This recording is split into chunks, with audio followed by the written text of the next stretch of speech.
Chapter 8. Squire of Hell. By Troy Maverick. I started feeling terrible for Faye, who was back there shivering from fear in the bitter cold. I would have given her my bloody hooded cloak, but I knew with that high-class attitude she had on her that she would have refused. Luckily for her, we made it to the castle, where I didn't go unnoticed. There were a couple of girls in the front courtyard tending to late field work, where whispers and gossip circulated the crowd as we approached them. Well, if these girls had a predisposition for the deadly sin, I could be fucked. Literally. I tried making my interest unknown, glancing at them from the corner of my eyes. They were monstrous, but attractively so. Some orcs, some beastkins, some demi-humans, and succubi. The possibility seemed endless, and given what Nayla had said, it may have been a long while since they'd last seen a human, or maybe even a man for that matter. They took their woven baskets to their hips, lining up to make a path for Nayla, Faye, and I. But as soon as we got close, the whispers faded, and then and there, I immediately knew I'd fucked up. I was pounced at, straight tackled down on the pavement as soon as those horny smiles stretched on their faces. They didn't have a sliver of remorse in their strategized assault, fighting me with kisses and pinches, and even groping me down and tearing my clothes off. They clamored words of affection and lust, begging me to breed with them. These girls were as forward as they were bold, the sound of my zipper being pulled making me writhe and buck. Oh my goddess. A man. One breathed over my neck. Please, let me have your babies. Drink my breast milk. Another begged heavily as she massaged my chest. He is so girthy. The third one admitted, giving me a hard squeeze between my legs. He's so strong and handsome. Hurry and undress him. The one with the bat wings at my feet insisted, already working on taking my shoes off. Nayla rushed over to my aid and helped me fend them off while Faye hauled the heavy front door open for our escape. We made it inside, doing our best to keep the growing gathering at bay. Once we successfully thwarted the horde, I took a minute to breathe and rearrange the torn clothes on my back. That was terrifying. Faye whispered, her face twisted with regret. I didn't know what the hell she was complaining about. I was the one who'd lost parts of my top in that ordeal. Sorry about that. Those girls can be a little touchy. Nayla said as she offered me my missing shoe. I looked over to Nayla pan-faced and snatched my shoe away from her. Thanks for putting it mildly. A fair warning would have been nice. I dressed my socked feet, then looked up and saw that we weren't alone at this foyer. My eyes lit up when I noticed this elegant strawberry red-haired woman in a silk nightgown walking our way. Did you find us any survivors, P-Seek? She stopped short, her honey gold eyes growing wide once she noticed me.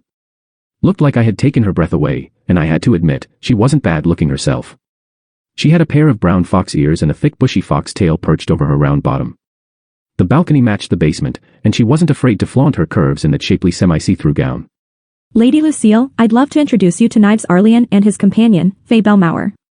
She was speechless, and all of that shameless staring had our kind peacekeeper jerking her head back and forth between me and Lucille. Nayla snorted, taking her finger to her chin and looking over to Lucille mischievously.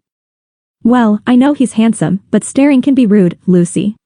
She gasped, the red on her face spreading further up her cheeks. My apologies. I was just taken aback by you two travelers. Humans, to be exact, who had most likely fallen through one of our dangerous portals. A dangerous portal I don't mind finding myself falling back in. Faye shuddered. I am sorry for this unfortunate event. My name is Lady Lucille Godhell, Overseer and right arm to our goddess of lust, Onessa. And while we have never had the pleasure of housing human guests, I would love to extend the castle of lust to you. Please, allow me to accompany you on a quick tour of our estate. Then you can make yourselves at home. Nayla, please fix a bedroom in the west wing upstairs for our guests. Have Bridget and Othina help you. Quickly. Nayla bowed respectively. Will do. Wait a minute, a bedroom? Faye retorted, looking over to Lucille confused. Madam, while I appreciate the kind gesture, this man and I aren't a couple. Don't worry, Faye. I'll find the two of you separate rooms. Splendid. When you come back, find me for the debrief. I'd love to hear your report. I was actually planning on going back out there tonight, so I will finish up in a couple hours and then report in. Nayla said to Lucille before turning back to us. But first, your bedrooms. I'll ask Maylise to start making a light meal for the both of you as well. She will bring it up to your rooms when she's ready. I appreciate that, Nayla, I thanked, then watched her clack away before I turned to Lucille. And I also appreciate you, Lady Lucille, for inviting us into your home. It's an absolute honor, Knives. Please, come this way. The tour wasn't long, only because Lucille noticed how filthy I was. It was customary to give a light tour to the survivors who these peacekeepers had salvaged here, and we were no different. I took a few minutes to fully appreciate the richness of Lust's castle. The vast interior space had slight modern-day tech with Victorian-era undertones. I was impressed, finding myself engrossed with features I didn't often see back at home, the beiges, golds, and reds accentuating luxury and a fine regal flair. Seems like your technology is up to par with our world. Faye said, making an observation. That's because Lucifer has been taking notes. Bringing your worldly advances into our home. Did you expect us to live in the Middle Ages? Lucille teased. Well, yes. Faye said sheepishly. Judging by where we dropped, I'd say so. Lithuania hasn't always looked so pale and unfruitful. While you have some streamlined technology of the new age, I noticed you're missing devices for communication, such as phones or televisions. How do you communicate with the other villages? We don't have a method for communicating in that fashion, and I believe no one in Relohel really does. While we are limited, we still do have natural methods of transportation to expedite our message and send them across. What methods of transportation are you referring to? I asked her. We monster girls are very resourceful, knives. Some of us have sustainable ground mobility, we can fly, rip portals. Portals? Faye jumped. Inner realm portals, of course. Lucille corrected Faye before she got too excited. So, you girls don't have cars, trains, maybe buses or… No. The advanced engineering is mostly architectural. And even then, we mixed modern tech with our magic, making it work for us in how we see fit. But I am sure other nations have dabbled, making work out of magic to invent such things. Lithuania hasn't gotten to that stage yet. We are preoccupied with protecting what we have, rather than incentivizing for the future. I had to admit, I admired the work she and her monster girls were doing here. They found a method of preserving their nation by bringing the people to the capital in an unorthodox fashion. That as it may be, it worked, the moving capital leaving their enemies constantly guessing. Lucille mentioned that ultimately her goal was to create a mid-realm of their own, where they could hide until the war blows over. I couldn't say much to that, because even the concept of being here in Relohel was still mind-blowing to me. Despite being bound to earthly concepts, I was open-minded. The idea of magic and beasts inhibiting the entirety of Relo sounded dangerous, but I wasn't planning on dying before my mission here was done. In fact, I was interested in seeing how I'd fare here, Lucille going on to say that certain demons had special abilities of wielding dark magic and enhanced weaponry. They pertained to both the mind and body, making these 7 deadly sins truly malicious. Physical combat was one thing, but mental warfare was another. As we continued to talk and tour, she spilled moments of the past, a history of her people. For years, they had been struggling to protect their home, the likes of greed and pride demolishing their once flourishing land. It was prosperous and bountiful, and they'd reduced it to a barren wasteland not worth fighting for. But Lithuania had to continue fighting for something that they'd long lost interest in rebuilding, because if they didn't, then the other nations would get stronger. It was how the pillars of sin worked. And it was also what was keeping them from being completely crushed under all of this oppression. I gauged from Lucille her own internal war of wanting to start over somewhere else, in this mid-realm. But she was just Lust's sidearm, and she had no final say for the grander scheme of things. Besides, removing themselves from Relohel would disrupt the balance of the 7 deadly sins, so naturally, she doubted her goddess would agree to it. That didn't stop her from dreaming, though.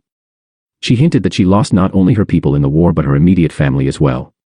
And now they had these resource bringers who routinely went out with some peacekeepers to salvage food in farms that her family had once raised. It was depressing, and I sympathized. This hell was not too different from the one back at home. While Onessa is pressed on conquering, the rest of us value our lives more. We are safe in this castle. But my goddess has a warrior mindset, just like her siblings, Lucille said solemnly. Every day, I have tried my very best in convincing her to let them have these forsaken lands. But she has refused to bend and allow them that privilege. So we are out there, struggling, fighting for the cause, so that she may reign, a possibility that seems more and more imaginary the longer we remain in this war. I have to agree with Lust, and it's not because I am her chosen blood squire, I replied, but it seemed like Lucille already had a clue about who I was, giving me a hopeful smile.